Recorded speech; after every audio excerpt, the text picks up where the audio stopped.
কথা বেয়া হ'ব কিন্তু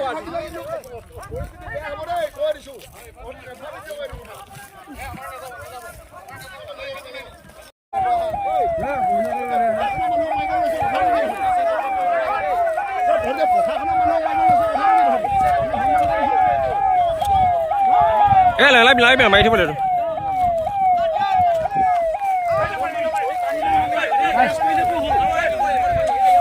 মাংগলিক অনুষ্ঠানত অংশগ্ৰহণ কৰা পুৰোহিত আৰু সদস্যক আক্ৰমণৰ প্ৰচেষ্টা অহা এপ্ৰিল মাহৰ প্ৰথম সপ্তাহত আয়োজন কৰিব বিচৰা কাজলী মহোৎসৱৰ প্ৰাৰম্ভিক কৰ্মৰূপে গুৱাহাটী মহানগৰৰ সমীপৱৰ্তী সোণাপুৰৰ বৰবিলাত যোৱা 17 এপ্ৰিল তাৰিখ দেওবাৰে আয়োজন কৰা হৈছিল মাংগলিক অনুষ্ঠান সম্পূৰ্ণ টাই আহোম পৰম্পৰাৰে মহ টেঙাই মহোং সমন্বয়ৰ ক্ষেত্ৰত সম্পন্ন হোৱা উক্ত অনুষ্ঠানত অংশগ্ৰহণ কৰিছিল কাজলী মহোৎসৱ উদযাপন সমিতিৰ সদস্যসকলে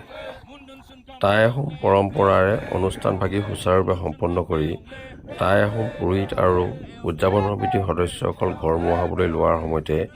কিছুসংখ্যক হিন্দু বাংলাভাষী লোকে সোণাপুৰ আৰক্ষী থানাৰ আৰক্ষী প্ৰশাসনৰ বিশাল কনিষ্টবলৰ লগতে উদযাপন সমিতিৰ সদস্যসকলক আক্ৰমণৰ চেষ্টা চলায় উদযাপন সমিতিৰ সদস্যসকলে এই সম্পৰ্কত আৰক্ষী প্ৰশাসনক অৱগত কৰিছে যদিও এতিয়ালৈকে গ্ৰেপ্তাৰ কৰা হোৱা নাই ব্যুৰ' ৰিপৰ্ট পাটকাই টিভি